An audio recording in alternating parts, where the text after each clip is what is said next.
계속해서 우리는 아브라함과 그의 가정에 대한 이야기들을 이 올해 함께 좀 더 나눠보도록 하겠습니다.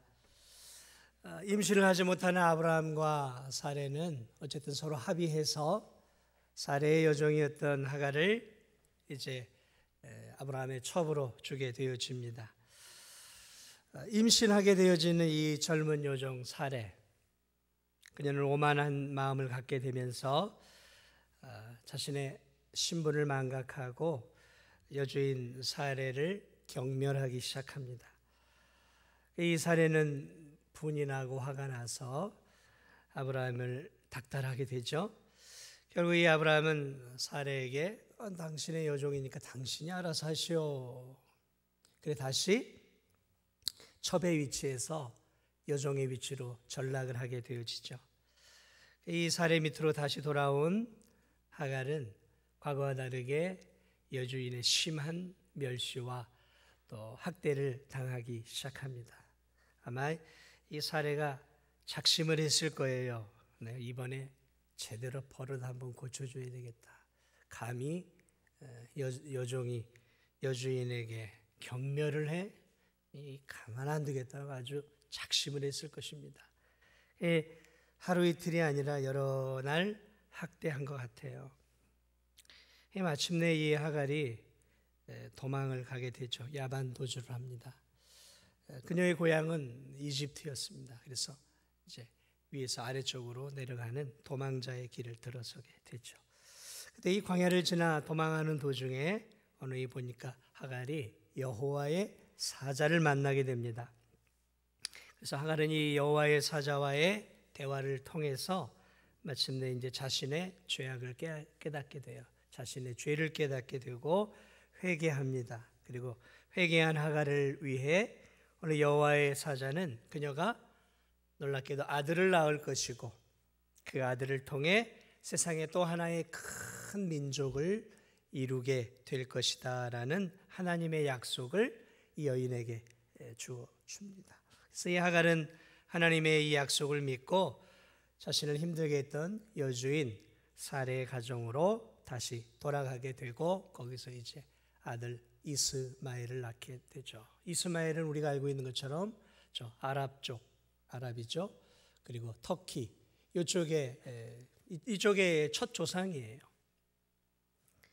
그러니까 어떻게 보면 한 큰 민족의 역사의 시발점을 오늘 우리는 이 본문을 통해 볼 수 있는 거죠. 그러니까 사실 모든 세계사는 어떤 측면에서 보면 이 성경 안에 다 있어요.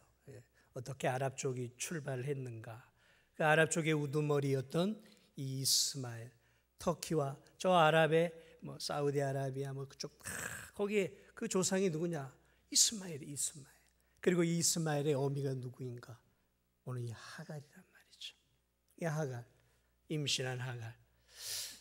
참 이 임신한 하갈이 도망자의 삶을 살면서 그냥 죽었으면 끝났을 인생 아니겠어요. 그런데 놀라운 반전이 광야 셈에서 일어나게 되어지죠. 그 부분을 오늘 우리가 잠시 좀 다루어 보려고 합니다. 오늘 저는 여러분하고 함께 특별히 하나를 가지고 좀 더 집중 있게 좀 나눠보려고 하는데 그것은 하나님이 하나님의 백성들을 이렇게 돌보시는 분이시지만 특별히 고난과 고통 중에 있는 자신의 백성들을 더 특별히 지켜보고 계시고 돌보고 계신다는 사실을 오늘 좀 여러분과 함께 좀 나누어 보려고 그래요. 여러분 이 여주인 사레의 이 혹독한 학대를 견디지 못하고 하갈이 도망을 가죠. 하갈도 잘못했죠. 젊은 여종이 좀 미숙했어요. 성숙하지 못했어요.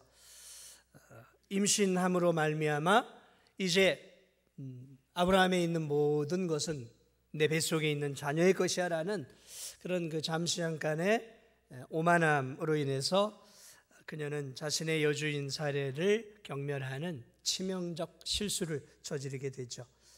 인격적으로 미숙한 하갈의 모습입니다. 사실 그렇죠. 젊은 여종이 그렇게 실수할 수 있고 또 미숙한 모습 보일 수 있는 거 아니겠습니까? 이런 아브라함도 또 여기에 사레도 하나님을 잘 믿는 사람들이었지만 우리 성경을 가만히 보면 이들도 인격적으로 아직은 성숙을 향해 가는 아주 미숙하고 부족한 점들이 이렇게 계속 드러나고 있는 것들을 우리가 볼 수 있잖아요. 하물며 하나님을 아브라함처럼은 믿고 있지 않았던, 믿음을 갖고 있었지만 작은 믿음을 갖고 있었던 이 젊은 요정 하갈이라고 해서 실수하고 또 잘못하고 또 죄를 저지르지 말라는 보장은 없다라는 것이죠. 그래 이 연약한 하갈을 사례가 데려다 놓고 이제 좀 혼쭐을 내야 되겠죠. 혼쭐을 낼 수 있겠죠. 네가 감히 나한테 그럴 수 있냐고 혼을 내고 또 뭐 하면 회초리로 들어서 좀 때린다든지 엉덩이를, 아니면 너는 한 달간 금료 절반만 금료를 주겠다 이런 식으로 해서 그 벌칙을 줄 수도 있었을 거예요. 그렇게 해서 좀 깔끔하게 끝내고 사례가 하갈에게 기회를 좀 주었으면 좋은데 사례도 상처가 좀 깊었던 것 같아요. 깊은 이 여인에게 있어서 가장 모멸감을 받는 문제가 사실은 고대 시대나 이게 아기를 낳지 못하는 문제잖아요. 자, 그러다 보니까 이제 그 상처가 깊다 보니까 하갈을 향한 학대가 깊어져 갔던 것 같아요. 그래서 집요하게 그리고 냉정하고 혹독하게 임신한 하갈을 학대했어요. 그렇다고 학대했다고 드릴로 고문하고 그런 건 아니었을 거예요. 단지 좀 더 지독하게 일을 시켰을 것 같아요. 사례는 이러한 그 여주인 사례의 모습을 통해 참 과거에는 자상했죠. 과거에는 사례의 몸종으로서 사례에게 인정을 받았어요. 그랬으니까 사례가 그래 너 좀이면 내 남편의 첩이 되어도 되겠다 했으니까 좋겠죠. 그렇게 신뢰했었던 사이였는데 이제는 사례가 지나치게 자신을 지속적으로 학대를 하자 이 하갈이 여주인에게 어떤 거절감을 느끼기 시작한 거죠. 배신감. 자신이 잘못하긴 했지만 이제는 이렇게 거절감과 배신감을 철저하게 느꼈던 것 같아요. 특히 이 뱃속에는 주인 아브라함의 아이가 임신되어 있었잖아요. 그런데 이 아브라함이 사례에게 학대를 당한 하갈을 보고서도 모른 체 한 것 같아요. 근데 알아서 하라고 하고 이제 이렇게 심기가 불편했겠죠. 아브라함도 그 안에 자신의 자녀가 있는데, 그러면서 이 하갈은 이중고를 겪었던 거죠. 그래도 아브라함이라도 자신의 씨가 내 안에 있는데 아브라함이라도 이렇게 좀 선처를 해주면 좋을 텐데 아브라함도 이 하갈을 완전히 무시해 버립니다. 내버려 둬버리죠. 그러므로 이 하갈은 그러한 그 고난을 여주인에게 겪으면서 또 자신의 남편이기도 한 주인이기도 한 아브라함을 향한 그러한 거절감이죠. 거절감, 배신감, 실망감 이런 것들을 깊이 느꼈던 것 같아요. 그래서 그런 고통스러운 시간들이 계속되자 그것을 참고 인내해야 되는데 그것을 인내하지 못하고 미숙한 하갈은 집에서 도망을 계획하죠. 아마 육신의 학대도 힘들었지만 이미 이제 자신을 심리적으로 버린 아브라함과 하갈의 모습을 보고 이 가정에서 내게 소망이 없겠다 단정을 지었던 것 같아요. 그래서 어느 날 아마도 별이 총총한 어느 날 밤 모두가 깊이 잠든 시각 그녀는 임신한 몸을 끌고 야반 도주를 합니다. 가진 게 뭐가 얼마나 있었겠어요. 여종이었으니 그래도 뭔가를 좀 챙겨서 갔겠죠. 그녀가 목적을 삼은 곳은 고향 이집트였습니다. 오늘 샘물 술길 옆이라고 했는데 그것은 가나안 땅 아래 이집트 바로 위쪽 부분이, 그러니까 그녀가 한참을 내려온 거예요. 한참을 내려왔어요. 이집트를 가기 위해서. 그래도 믿을 만한 곳은 고향이니까. 아마도 이 하갈은 아브라함이 이집트로 기근 때문에 피해 갔을 때 거기서 이 하갈을 여종으로 삼았던 것 같아요. 어쨌든 이 여인은 고독하고 외로운 광야 길을 며칠을 갔는지 알 수 없지만 눈물을 흘리며 임신한 아이를 끌어안고 이렇게 하염없이 눈물을 흘리며 불안한 미래를 생각하며 소망 없이 고향을 향해 하루하루 걸어가고 있었던 것 같아요. 그녀의 마음속에는 이런 생각이 들었겠죠. 이제 내 편은 아무도 없어. 세상에 나 혼자야. 우리 주인들도 나를 버렸어. 그녀는 자신이 신뢰하고 믿었던, 자신에게 믿음을 심어주었던 아브라함과 하갈을 통해 저들도 별반 다를 바 없는 인간이구나 라는 깊은 좌절감을 느끼며 고통의 시간들을 광야에서 걷고 있습니다. 그러나 하갈이 또 하나 거절감을 느꼈던 대상이 있어요. 그것이 누구냐면 하나님이었어요. 하나님. 그녀는 아브라함의 가정에 들어가면서 자연스러운 이 가풍, 신앙의 가풍이죠.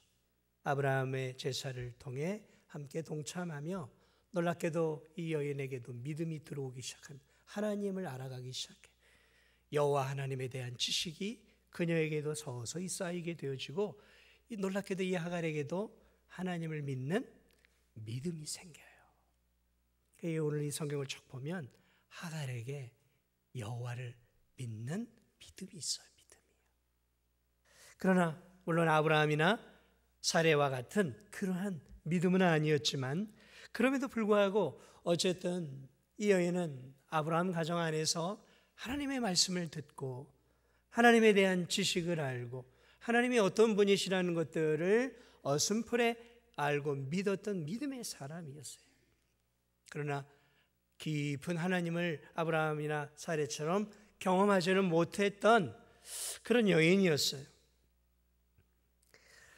그럼에도 불구하고 오늘 이 여인이 그 광야길을 걸으면서 섭섭했던 또 하나의 대상이 바로 하나님이었어요. 그녀는 이 광야길을 걸으며 하나님에게 원망도 하고 하나님께 기도도 했던 여인이었어요. 하나님 왜 나를 이렇게 하나님 버리십니까? 하나님 정말 살아계십니까? 그런 고뇌 속에서 이 여인이 이 광야의 길을 걸었어요. 그러니까 이 여인은 정말 외로운 여인이었어요. 누구 하나 거두어줄 사람도 없었고 주인에게도 버림을 받았고 그리고 자신이 믿고 있었던 하나님도 이 여인에게 아무런 응답을 주지 않았어요. 하나님도 버렸다라고 생각했어요. 자신을. 나 같은 여종, 교만한 이 여종을 하나님 나 같은 자에게 관심이 없다라고 생각을 했던 것 같아요. 어쨌든 이 여인은 하나님께도 하소연을 하고 눈물을 흘리며 이 광야의 길을 실망감, 좌절감, 버림받음 그리고 살아가는 사람들로부터의 거절감 같은 다양하고 복잡 미묘한 감정을 가지고 광야의 길을 향해 소망 없이 걸어가고 있는 이 하갈의 모습. 저는 이 하갈의 모습을 바라보면서 2000년 전 예수 그리스도께서 사마리아 우물가에서 한 여인을 만나 주셨던 그 사건이 떠올랐어요. 우물가의 한 여인, 사마리아의 여인을 예수 그리스도께서 사마리아에서 우물가에서 기다리고 있어요. 그때 한 여인이 물을 깃기 위해 뜨거운 떼약볕을 맞으면서 정오에 물을 기르러 왔어요. 정오에는 물을 기르러 오잖아요, 아낙네들이. 근데 이 여인은 아낙네들과의 관계가 단절되어 있었던 외로운 여인이었어요. 이 여인은 자신의 공허한 마음과 공허한 인생을 남자들을 통해 해결해 보려고 많은 남자를 사귀고 결혼하고 그리고 그 남자에게서 만족을 못 느끼며 이혼하고 또 외로우니까 또 다른 남자를 만나 결혼하고 이혼을 5번이나 반복을 하고 지금도 살고 있는 남자가 남편이 아니라 그냥 동거하는 남자였어요. 그러므로 이 여인의 마음속에 무엇이 있었냐면 인생에 대한 공허함이 있었어요. 이 여인에게도. 이 사마리아의 우물가의 여인도 공허함이 있었어요. 그런 이런 여인을 동네 아낙네들이 좋아하겠습니까? 아유, 저런 못된. 비난의 화살이 그녀에게 쏟아졌겠죠. 남자를 밝히는 여인이라고. 그 사람들에게 배척을 당하고 또 남편에게 실망하면 또 갈라서는 찢어지는 아픔들을 계속해서 겪으면서 이 사마리아 우물가의 이 여인 또한 어느 이 하갈과 같이 사람들과의 관계 속에서 찢겨진 마음을 갖고 있었어요. 거절감, 상처, 배신감, 세상에 나 혼자야 라는 말 그대로 외로움 덩어리였어요. 외로움 덩어리였어요. 그렇게 살아가고 있던 이 여인도 목마름을 해결하기 위해서 나와야 하는데 아낙네들이 가는 이른 아침이나 또 해가 뉘엿뉘엿지는 오후 늦게에는 아낙네들이 많이 가니까 그 시간을 피해 뜨거운 태양이 내리쬐는 정오의 시간에 물을 기르러 갔다가 거기서 자신을 기다리고 있는 예수 그리스도를 만나게 돼요. 저는 오늘 이 하갈의 모습과 사마리아 우물가에서 예수 그리스도께서 여인을 만나 주셨던 이 사건이 너무 이렇게 같은 선상에서 보여지기 시작하는 거예요. 같은 선상.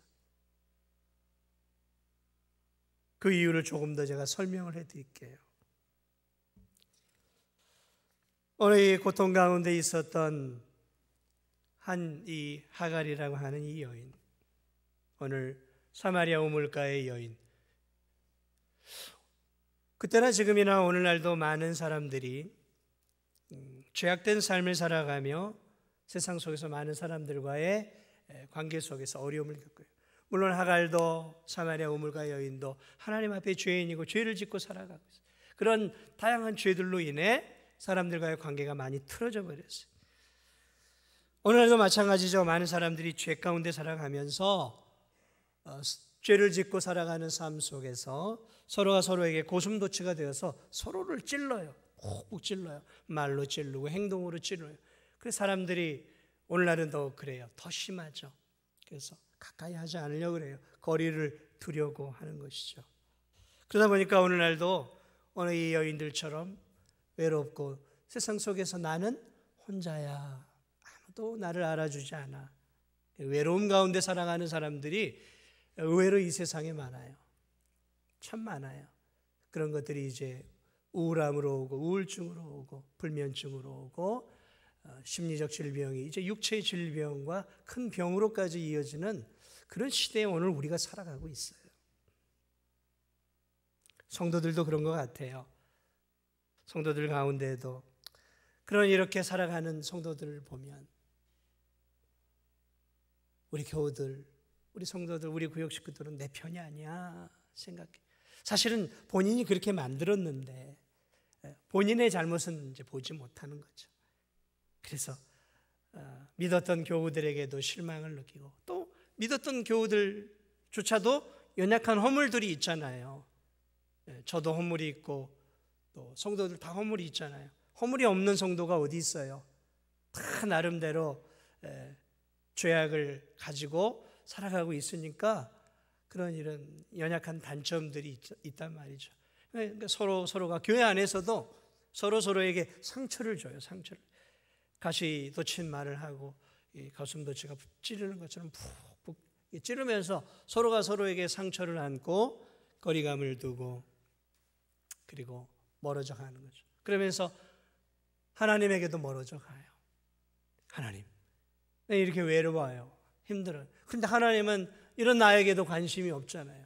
내가 이렇게 기도해도 응답도 없고 이런 삶을 하나님 개선시켜 주지도 않고 그러면서 모든 화살을 또 하나님께 돌리면서 하나님께 또 원망도 해요. 원망도 해요.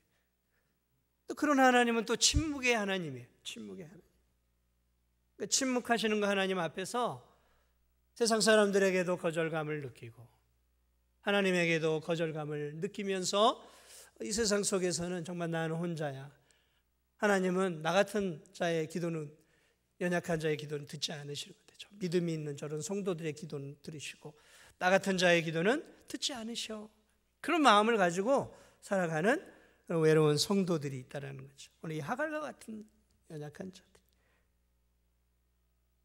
하갈은 아무도 내 편이 없다 생각했어요. 그래 그녀는 마른 목을 죽이기 위해서 이집트의 서북쪽 위쯤 술길 광야에서 한 샘을 발견하게 되었습니다. 그리고 거기서 상하고 지친 몸을 잠시 휴식하면서 목마른 갈증을 시원한 샘물을 마시며 목마름을 해소하고 있어요. 목마름을 해소하고 있어요.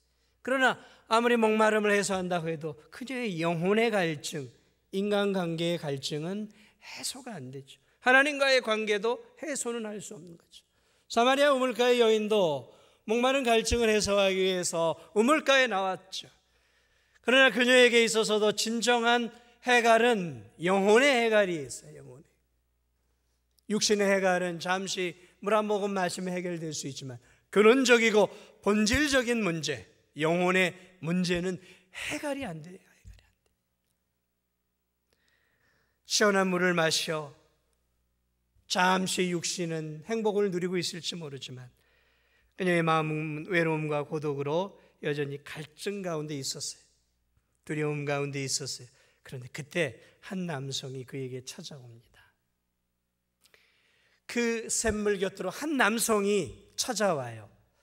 그런데 그 남성을 오늘 성경은 여호와의 사자다라고 표현하고 있어요. 여호와의 사자가 남성의 모습으로 찾아옵니다. 그리고 그 여호와의 사자가 하갈과 대화를 하기 시작합니다. 사례 여종 하갈아, 네가 어디서 왔으며 어디로 가느냐? 이 광야 한복판에서 모르는 한 남성이 자신의 이름을 부르고 자신의 신분을 알아요. 사례 여종 하갈아. 이런 좀 도망자잖아요. 여러분 노비가 도망가다가 주인이 보내서 잡히면 어떻게 되겠습니까? 죽는 거예요. 예전에 우리나라 드라마 중에 추노라는 드라마 있었잖아요. 노비가 도망을 가니까 그 노비를 잡아들이는 전문 노비 사냥꾼들이 있잖아요. 돈을 받고 이렇게 이제 뭐 몇 달이고 가서 이렇게 잡아오는 그런. 여러분 노비는 원래 주인의 소유였어요. 그러니까 도망을 하면 이렇게 돈을 주거나 하인들을 풀어서 잡아 죽이는 거죠 거의 뭐. 그러나 아브라함과 사례는 보내지 않았던 것 같아요. 자, 이 도망자란 말이에요. 그런데 자신의 신분을 알고 있어요. 신분을 알고 있어요. 사례 여종 하갈아. 이게 뭐예요? 다 들킨 거잖아요. 네가 어디서 와서 어디로 가느냐? 지금 이름과 신분을 속이고 도망 중에 있는데 자신의 이름과 신분을 알고 있는 이 남성의 질문에 하갈이 두려움을 느끼기 시작합니다. 뭐야? 모르는 남성인 줄 알았는데 내 이름과 내 신분을 알고 있다. 그래서 그녀는 대화 가운데 이 남성이 보통 남성이 아니라는 것을 깨닫기 시작합니다. 선지자인가? 아니면 천사인가? 사례는 자신이 거짓말을 해도 통하지 않을 것이라는 것을 알고 있는 그대로 솔직하게 대답합니다. 예, 나는 내 여주인 사례를 피하여 도망하고 있습니다. 나는 사례를 피해 도망하는 노비요 여종입니다. 도망자입니다. 자신의 죄를 드러내고 있어요. 회개예요, 회개. 나는 도망자입니다. 난 도망가고 있는 자입니다. 그러자 여호와의 사자가 오나 하면서 단호하게 명령하죠. 네 여주인에게로 돌아가라. 그리고 그 수하에 복종해라. 네가 임신 중에 있구나. 앞으로 너 아들을 낳을 거야. 하갈은 자신의 배 안에 있는 아이가 남자인지 여자인지 모르죠. 지금 시대처럼 무슨 과학기술이 발달되어 있지 않으니까. 그런데 알려줘요. 남자아이야. 그리고 그 아들이 앞으로 이름을 이스마엘이라고 해라. 그리고 내가 네 아들 이스마엘을 통해 네 씨를 크게 번성하여 그 수가 셀 수 없이 많게 되고 있다. 여러분 저 아랍 쪽, 터키 쪽 얼마나 많습니다. 하갈은 이 여호와의 사자와 대화하며 신적인 권위를 느끼기 시작합니다. 자신이 저지른 죄를 이미 알고 계시며 자신에게 회개를 요구하시고 다시 주인에게 돌아가라는 거죠. 회개하고 돌아가라는 거예요. 저분은 누구인가? 자신의 임신을 알고 계시고 뱃속의 아기가 아들이라는 것을 알려주시고 태어날 아이의 이름까지 지어 주시고 그 아이가 앞으로 창성의 어떤 큰 민족을 이룰 줄에 대한 소망의 약속을 주고 있는 내 앞에 있는 이분은 누구인가? 대화가 마무리가 되어갈 무렵 하갈은 지금 자신이 한 남성과 한 선지자와 대화를 하고 있는 것이 아니라는 것을 깨닫게 되어져요. 단순한 천사도 아니라는 것을 깨닫게 되어집니다. 아브라함 가정 안에서 배워왔던 그 하나님이라는 것을 알게 돼요. 하나님이라는 사실, 자기가 대화했던 남성이 하나님이라는 사실을 비로소 그 여호와의 사자가 떠나간 뒤에 깨닫게 되어집니다. 그러면서 그녀의 마음속에 기쁨이 샘솟듯 솟아오기, 하나님이 나와 함께하고 있지 않고 하나님 나에게 관심도 없는 것 같았고 하나님도 나를 버린 것 같았는데 하나님이 사람도 찾지 않는 이 광야에서 하나님이 친히 나를 찾아와 주셔서 내게 회개를 요구하시고 나로 돌아가라 하시고 나로 위로를 주시고 나에게 소망의 약속을 주시고 가시는구나. 광야에서 만난 그 하나님이 나를 살펴보시는 하나님이시고, 여기서 하갈은 인격적인 하나님을 만나요. 여러분, 이 사람은, 성도는 언제나 인격으로 하나님을 만나야 되는 거예요. 만나야 되는 거예요. 인격, 개개인의 인격. 오늘 드디어 머릿속으로 알고 믿었던 그 살아계신 여호와 하나님을 이 하갈이 가장 밑바닥인 인생 가운데 떨어져 광야 속에 있던, 고난과 시련 속에 있던 가장 밑바닥에서 놀랍게도 그 살아계신 하나님이 육신을 입고 친히 이 여인을, 이 미천한 여인, 죄인을 찾아 광야 속으로 오셨다라는 거죠. 그리고 그것을 이 여인이 깨닫게 된 거예요. 하나님이 나 같은 여인을 육신을 입고 찾아오셨구나. 나 같은 자를 다시 한번 회개시키시고 나를 돌이키시고 위로해 주시고 격려해 주시고 나에게 큰 소망의 약속을 주고, 하나님은 나를 이렇게 살펴보시고 보호하시는 하나님이시구나. 이 여인이 너무너무 모르겠어요. 춤을 췄는지 모르겠어요. 이 여인이 너무너무 기뻐서 그 샘 이름을 뭐라고 지었냐면 부헬라헤 로이. 우리 한번 따라하겠습니다. 부헬라헤 로이. 이게 무슨 뜻이냐면 나를 살펴보시는 살아계신 하나님의 우물이라는 뜻이에요. 우물. 어떤 우물? 나를 이렇게 살펴보시는 살아계신 하나님의 우물이다. 이 여인도 이 샘물가에서 살아계신 하나님을 만나요. 살아계신 하나님을 만나요. 여러분, 이 대부분의 신학자들은 구약에서 등장하는 여호와의 사자를 성자 예수님으로 봐요. 성자 예수님이 육신의 몸을 입고 2000년 전에 이 땅에 태어나기 전에 종종 남자의 모습으로 이 땅에 성자 예수님이 찾아와요. 종종 나타나는데, 예를 들면 예수 그리스도께서 나타났던 가운데 하나가 뭐냐면, 이 소돔성을 멸하기 위해 세 남자가 아브라함을 찾아오는데 그 세 남자 중에 한 남자가 성자 예수입니다. 성자 예수, 여호와의 사자.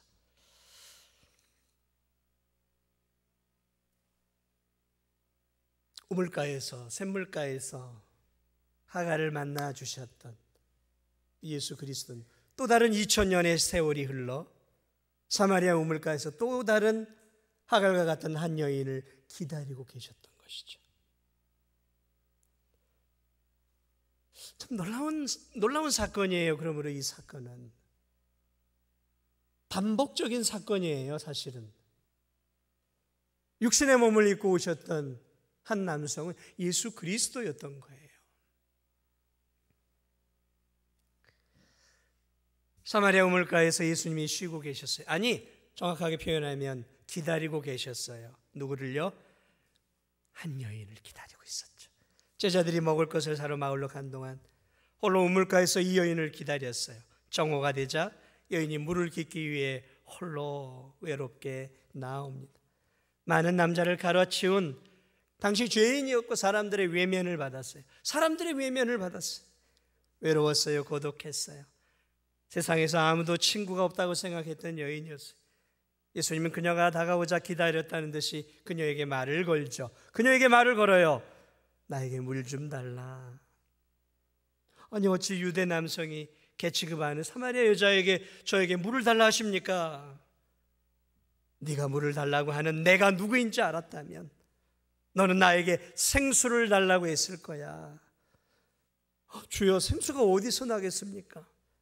이 우물을 마시는 자는 다시 목마르지만 내가 주는 물을 마시는 자는 영원히 목마르지 아니하리니 내가 주는 물은 그 속에서 영생하도록 솟아나는 샘물이 될 거야. 주여, 그 생수를 저에게도 주어서 여기에 물 길을 오지 않게 하소서. 여인의 대화와 예수님의 대화가 약간 핀트가 맞지 않게 계속 돌아갑니다. 예수님이 이렇게 얘기합니다. 남편을 데려와라. 저는 남편이 없어요. 그래, 네 말이 맞다.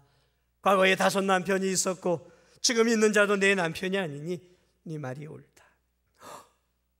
제가 보니 이제 당신은 혹시 선지자 아니십니까?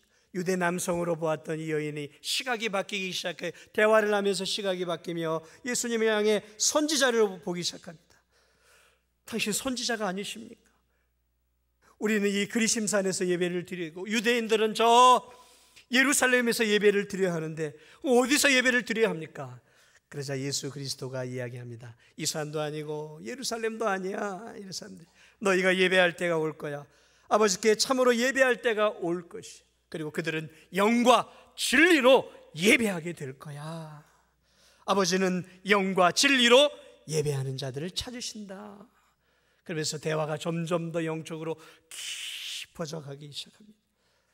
처음에 이 여인은 이 예수님을 단순한 유대 남성쯤, 그리고 시간이 가면서 유대 랍비쯤으로 생각을 바꾸기 시작하고 한참 대화가 깊어가면서 선지자로 대화가 깊어져 가는데 이 대화가 끝날 때쯤에 이 여인이 깨닫게 되어져요. 뭘 깨닫게 될까요? 나와 대화하고 있는 이분이 그리스도이시구나. 구약에서 그토록 말씀하셨던 하나님의 아들 그리스도 메시아구나라는 것들을 이 여인이 마지막에 깨닫게 되어지면서 이 여인이 물을 기르러 왔던 물동이를 던져두고 마을로 돌아가 자신과 거리를 두고 자신을 배척하고 자신도 배척했던 마을 사람들의 찾아다니면서 와보라 내가 그리스도를 만났다. 내가 우물가에서 그리스도를 만났다. 우리의 구주를 만났다라고 외치고 있는 모습을 우리가 요한복음을 통해 볼 수 있어요. 그런데 그 사건과 오늘 이 하갈의 사건이 너무 딱 매치가 되는 거예요. 2000년의 간격을 두고 놀라운 역사가 반복되어져 가고 있는 것이죠. 하갈은 자신을 찾아온 하나님을 알아보았던 거예요.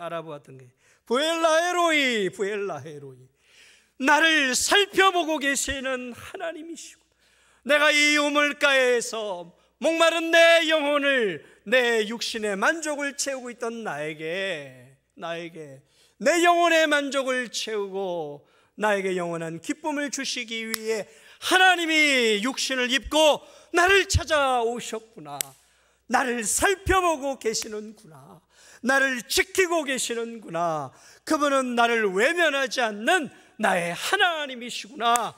부엘라에로이, 내가 이 샘물 곁에서 하나님을 만났어. 그러면서 영원히 이 사실을 잊지 않고 평생 기억하기 위해서 그 샘물의 이름을 부엘라에로이로 이름을 줘요.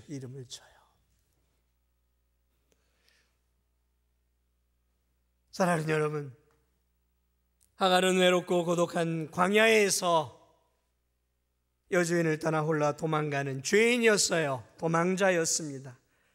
가족처럼 깊이 사랑했던, 한때는 사랑을 주고받았던 사람들에게 버림받고 거절되어 소외된 채 아무도 이 세상에 내 편은 없어. 하나님도 이젠 내 편이 아니야. 하나님도 누구도 나에게 관심이 없어. 나는 혼자야 라고 생각하며 마음의 광야, 삶의 광야 속에 고통 가운데 소망 없이 살아가고 있던 이 여인. 그러나 하나님은 이 여인이 생각했던 것처럼 외면하고 있지 않았어요. 하나님의 이 여인을 그 광야 순간순간 지켜보고 계셨던 거예요.